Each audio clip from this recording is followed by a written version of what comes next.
Now, let's really break this down. Why was this law necessary? Was there an epidemic of blindfolded drivers? Was there a point in Alabama's history where people just said, you know what would be fun? A trust exercise at 70 miles per hour. Oh, trust exercises? Like when my ex said, trust me, babe, I'd never take the cat in the breakup. Next thing I know, I'm allergic, lonely, and catless. I have a solution.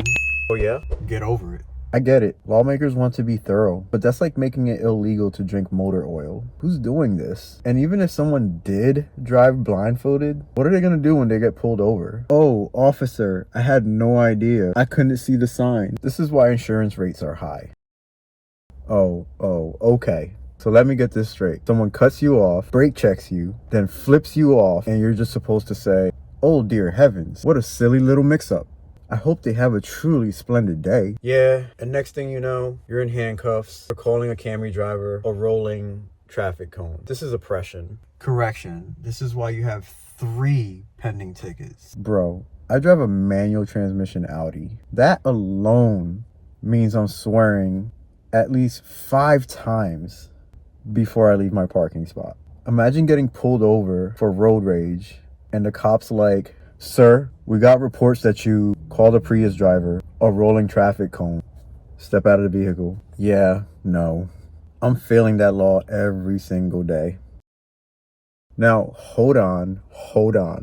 First of all, how did we arrive at this? Was there a mass rebellion of women just saying, forget pants, I'm hitting the freeway? Bro, imagine a full SWAT team pulling over a soccer mom at a Starbucks drive-thru. Ma'am, we have a code pink. Put down the venti caramel macchiato and step out of the vehicle.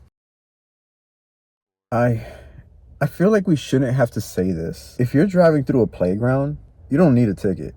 You need a therapist. You know what's worse? That means someone had to do it first. Someone really went shortcut, more like short kids. And now we have laws. Now hold up. Minnesota, the snow state. Yeah, because in Minnesota, people just wake up like, you know what I love? Scrubbing my tires at minus 20 degrees before work. Oh yes, because nothing says public safety like a man in hypothermia with a sponge. Okay, I just want to sit down with whoever wrote this law and talk. Like, what do you mean I can't run out of gas? If I had a choice, I wouldn't. Imagine a cop pulling up while you're stranded. Sir, you're under arrest for being poor. You have the right to remain financially unstable. Sounds like your last relationship. I'm being bullied. All right, before we wrap this up, I want to leave y'all with an open-ended question. Which one of these laws do you think is the dumbest? Or better yet, what's the craziest driving law you have in your state? Drop it in the comments. I need to know. Drive safe out there. And for the love of all things logical, don't drive blindfolded. And as always, I'm here, I see you, and I'm trying to.